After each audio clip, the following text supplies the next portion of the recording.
Il est attendu d'un enseignant qu'il soit en capacité d'établir des programmations, des progressions, de prévoir et de mettre en œuvre des séquences et des séances. Alors, que recouvrent ces différents termes? À quelle pratique professionnelle est-ce qu'ils renvoient? D'une façon générale, on peut considérer que la programmation obéit à une logique temporelle. Le mot programmation renvoie tout simplement, allais-je dire, au mot programme. Donc c'est la mise en œuvre des programmes d'apprentissage à l'intérieur de différentes périodes, années, cycles, semestres, trimestres, etc. Donc c'est un découpage temporel. Le terme de progression obéit, lui, plus à une logique didactique qui convoque l'élève d'une certaine façon, puisque c'est l'élève qui progresse. Donc, les différentes activités sont organisées, séquences, séances, de telle sorte que l'élève puisse progresser et donc cette progressivité des apprentissages doit intégrer les éventuelles difficultés des élèves. Détaillons et développons un peu ces aspects programmation-progression dans la mesure où il existe plusieurs manières d'établir une programmation et donc une progression. Je dirais que la manière la plus classique, et ceci n'est pas péjoratif bien sûr, c'est d'établir des programmations segmentées. Autrement dit, on a des séquences qui constituent des unités pédagogiques, des unités thématiques, et l'avantage de cette programmation segmentée, c'est qu'elle permet de maîtriser l'ensemble des contenus, de les aborder sans redondance et de distribuer ou de sélectionner les différentes notions ou les différentes compétences sur des durées, sur des périodes définies. On peut également penser la programmation de manière spiralaire. Dans ce cas, les notions ne sont pas travaillées une seule fois de façon segmentée, mais elles vont être travaillées à plusieurs reprises, palier par palier, avec des niveaux de difficulté ou d'abstraction de plus en plus importants. Troisième type de programmation possible, c'est une programmation mixte, c'est-à-dire que l'enseignant peut considérer que certaines notions sont plutôt favorable, je dirais, à une approche segmentée, une notion bien délimitée, que l'on travaille sur une période donnée relativement courte, et puis d'autres notions ou d'autres compétences vont être travaillées sur des durées plus longues et vont faire l'objet de récurrence d'une certaine façon. Quatrième type de programmation, c'est une programmation pluridisciplinaire. Donc, dans le cadre d'une démarche de projet de type enseignement pratique interdisciplinaire, travaux personnels encadrés ou autres dispositifs pluri- ou interdisciplinaires, eh bien, la programmation va avoir des caractéristiques particulières puisqu'elle va emprunter à plusieurs disciplines, les différentes disciplines qui sont mobilisées dans le cadre de ce projet. Il s'agissait ici de la programmation. Cette programmation est articulée avec la progression.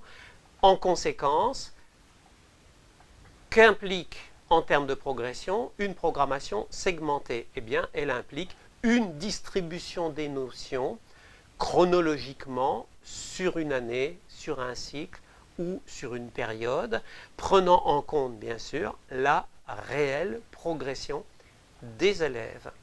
On peut dire d'une certaine façon que la programmation et la progression sont en tension. Si la progression était un copier-coller de la programmation, ce serait suspect. Cela signifierait sans doute que vous ne prenez pas en compte les besoins des élèves ou les difficultés des élèves ou les facilités des élèves du reste. Dans le cadre d'une programmation spiralaire, là, on avance progressivement dans la complexité sur la même notion. avec une récurrence. La programmation mixte, évidemment, on est sur ces deux caractéristiques, selon les choix qui sont faits de la notion programmée de façon segmentée ou de la notion programmée de façon spiralaire. Et puis, dans le cas d'une approche pluridisciplinaire, eh bien, les différentes progressions disciplinaires qui seront spiralaires ou segmentées vont devoir être prises en compte pour toutes les disciplines qui s'impliquent, qui participent au projet.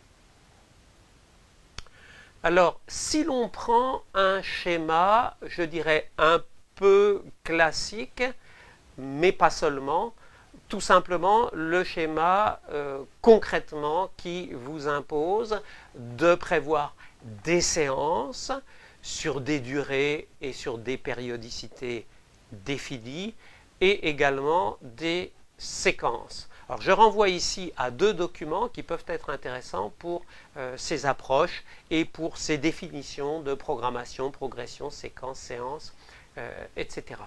Donc, vous disposez d'une période donnée, vous prenez en compte pour établir une programmation d'un trimestre, d'un semestre, d'une période donnée que vous identifiez et qui soit assez pertinente par rapport à la mise en œuvre de vos programmes, et vous allez distinguer plusieurs séquences au cours de cette période.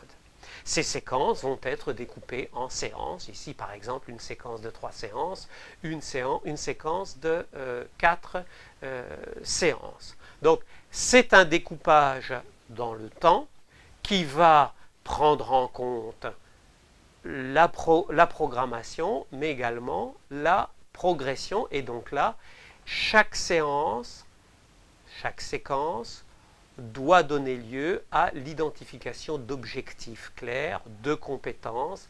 On a un déroulé, on inclut les évaluations, on identifie les connaissances qui sont en jeu, etc. Là, je dirais, c'est une programmation segmentée. Deuxième exemple que je prenais en compte tout à l'heure, une programmation spiralaire proposée en sciences de la fin du cycle 3 jusqu'à la fin de la classe de 3e. Donc, différentes notions sont abordées et réabordées, donc à plusieurs reprises, au cours des différentes années du cycle, pour privilégier cette approche spiralaire dans le cadre de la discipline concernée ici, dynamique interne et risque pour l'être humain, donc sciences et technologies en cycle 3 et sciences de la vie et de la terre en cycle 4.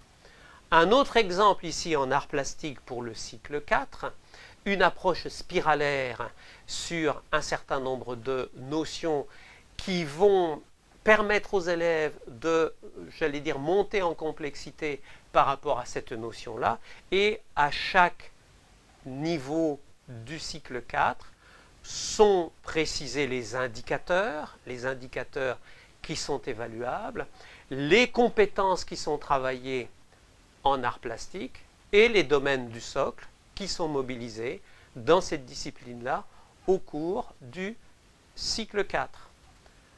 Un autre exemple, également au collège, cette fois en physique-chimie, c'est une autre manière de présenter les choses. On n'a pas la spirale telle qu'elle était présentée dans les exemples précédents, mais sous forme de tableau, on a un visuel, je dirais, de la récurrence des thèmes ou des notions qui sont abordés à différents moments. Alors ici, dans le cas des constituants de l'atome, on n'a pas une approche spiralée, ou spiralaire, pardon, c'est abordé une seule fois en 3e.